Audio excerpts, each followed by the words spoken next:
Hello students, today we are starting our unit number 5 and title is Human Resource Development. Human Resource Development. Human resource is an important factor of economic development. As a opinion given by the father of economics, Adam Smith, he says that the prosperity of a country is determined by the skill, efficiency and attitude of the labor used by that country. Many countries have been able to develop themselves due to the will, capacity, skill of their human resources. As a for example, the countries like Japan, Singapore, Germany, etc. have been able to achieve economic miracle and extreme well development by mobilizing their human resource. So this way human resource is the key factor for development of that country. So from that point of view, we will learn the role of human resource in economic development. Role of human resource in economic development. First role of human resource in economic development is utilization of natural resources. Utilization of natural resources. The natural resources like mineral, water, oil and forest are utilized by the human resource. The utilization of natural resource increase the national income. The per capita income and standard of living of the people also increases with the increase in national income.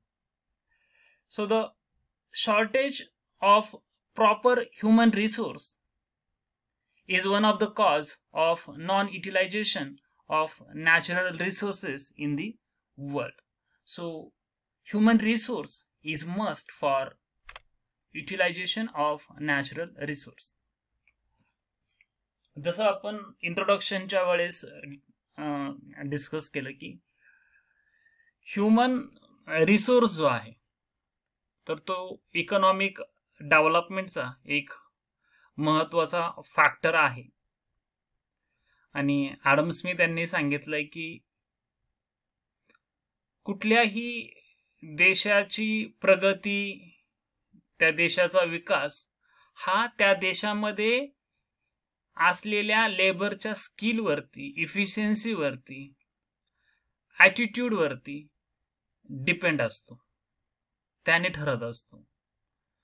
So खूप साऱ्या अशा countries आहेत की ज्यांनी human resource means labour ह्या factor of प्रोडक्शनच्या मदतीने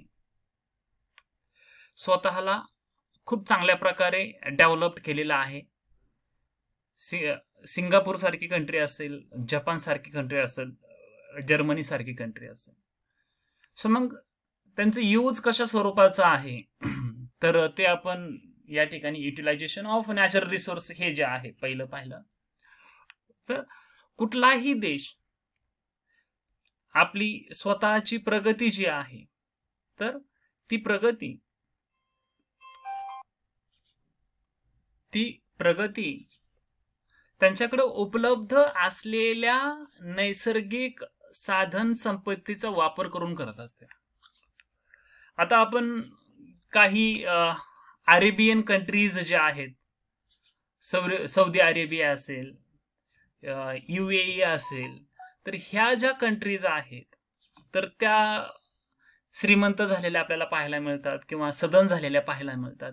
तर त्याच्या पाठीमागचं कारण काय आहे तर या देशांनी त्यांच्याकडे उपलब्ध असलेलं नॅचरल रिसोर्स, तिथं नॅचरल रिसोर्स कुठल्या मोठ्या प्रमाणामध्ये उपलब्ध आहे तर ते आहे क्रूड ऑइल.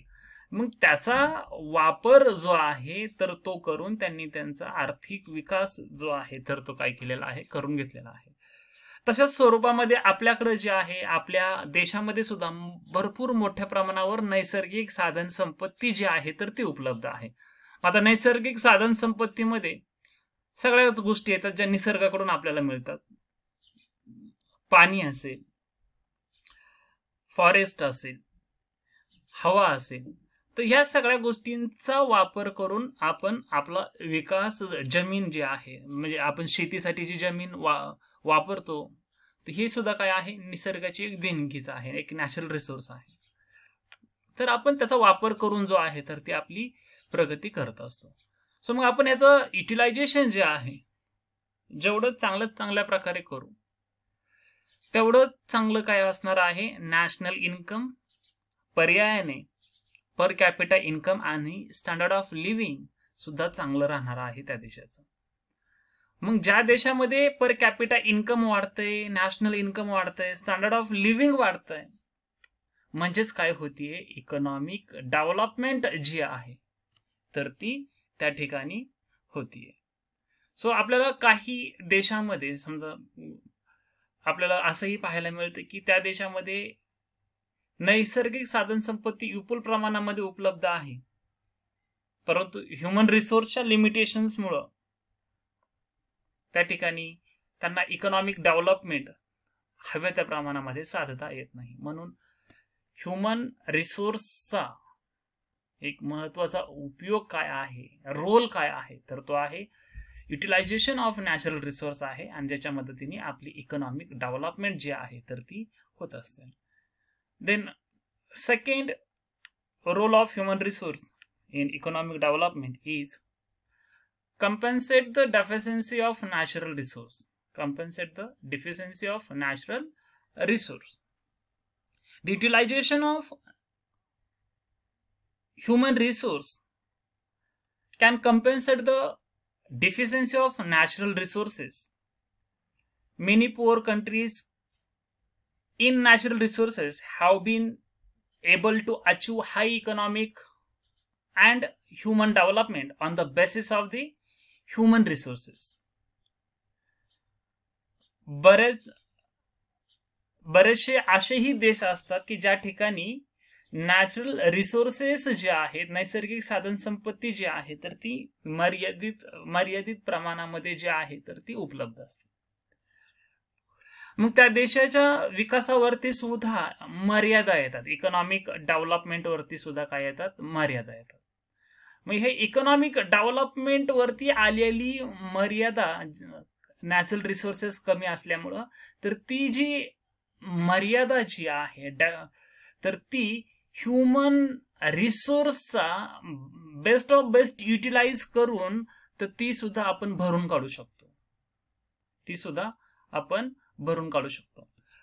आपण पाहतो की जपान सारखी छोटीशी कंट्री आहे, मर्यादित साधन सामग्री उपलब्ध आहे, पण जगामध्ये अबाउट 190+ कंट्रीज आहेत, परंतु हा छोटासा देश त्यांच्याकडे असलेल्या ह्युमन रिसोर्सच्या क्वालिटी डेव्हलपमेंटमुळे एक आपण टॉप 5 कंट्रीज म्हणूयात, एक जगातल्या टॉप 5 कंट्रीज, प्रगत टॉप 5 डेव्हलप्ड कंट्रीज मध्ये टॉप 5 हायली इंडस्ट्रियलाइज्ड इकॉनॉमीज मध्ये जपानचा जो आहे तर तो समावेश होतो. जपानपेक्षा कितीतरी पटीने चांगले साधन सामुग्री भारतासारख्या देशाकडे आहे. बांगलादेश, पाकिस्तान, नेपाळ, अजूनही आपण बऱ्याचशा कंट्रीची नाव घेऊ शकतो, म्यानमार असेल, या देशांकडे आहे.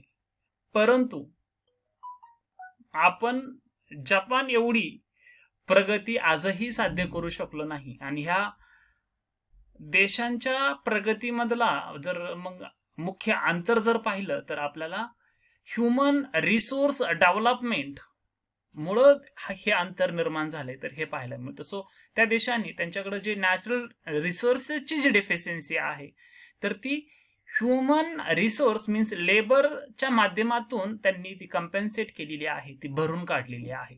आणि आर्थिक मग अशा प्रकारे ती जर कमतरता भरून काढली गेली तर त्या देशाचं जे आहे इकॉनॉमिक डेव्हलपमेंट जी आहे तर ती होत असते. Then third role of human resource in economic development is utilization of physical capital. Utilization of physical capital. The existence of physical capital is one of the important medium of economic development. So it should be used properly. They are utilized, and this important physical capital utilized by human resource. So human resource are essential to operate. Physical capital means to operate machinery, equipment, technology, and to run factories and industries. जशा प्रकारे आपण या ठिकाणी पाहिलं की natural रिसोर्सेसच्या युटिलायझेशनसाठी आपल्याला human रिसोर्सची जी आहे तर ती मदत होत असते आणि आपण या नॅचरल रिसोर्सेसचा ह्युमन रिसोर्सच्या मदतीने वापर करून इकॉनॉमिक डेव्हलपमेंट करतो. असंच याच प्रकारे आपल्याला जे आपल्याकडे फिजिकल कॅपिटल जे उपलब्ध आहे म्हणजे जी काही भांडवली संसाधनं आपल्याकडे उपलब्ध आहेत तर त्याचा सुद्धा वापर पूर्णतः हा ह्युमन रिसोर्स लेबर्स वरती जो आहे तर तो डिपेंडंट असतो. सो मग आपण या फिजिकल गुड्स किती चांगल्या प्रकारे युटिलायझेशन करतो त्यावर सुद्धा आपली इकॉनॉमिक डेव्हलपमेंट जी आहे तर ती डिपेंडंट असते. जर आपल्याकडे उपलब्ध असलेल्या ह्युमन रिसोर्सच्या लेबरच्या मदतीने आपण मशिनरीज असेल, टेक्नॉलॉजी असेल, टूल्स असतील, इक्विपमेंट असतील तर ते प्रॉपरली युटिलाइज केले तर त्यांच्या मदतीने मिळणारं प्रोडक्शन जे आहे त्या फिजिकल कॅपिटल पासून प्राप्त होणारी जी प्रोडक्टिव्हिटी जी आहे तर ती सुद्धा काय होत असते, वाढत असते. मग याच्यामधून जे आहे तर आउटपुट जो आहे एकंदरीत आपला इन्क्रीज होतो आणि आउटपुट इन्क्रीज झाला की नॅशनल इन्कम जे आहे तर ते इन्क्रीज होत असतं आणि जेव्हा आपण नॅशनल इन्कम आपल्या देशाचं इन्क्रीज होतं तेव्हा एक प्रकारे आपली इकॉनॉमिक डेव्हलपमेंट जी आहे तर ती होत असते.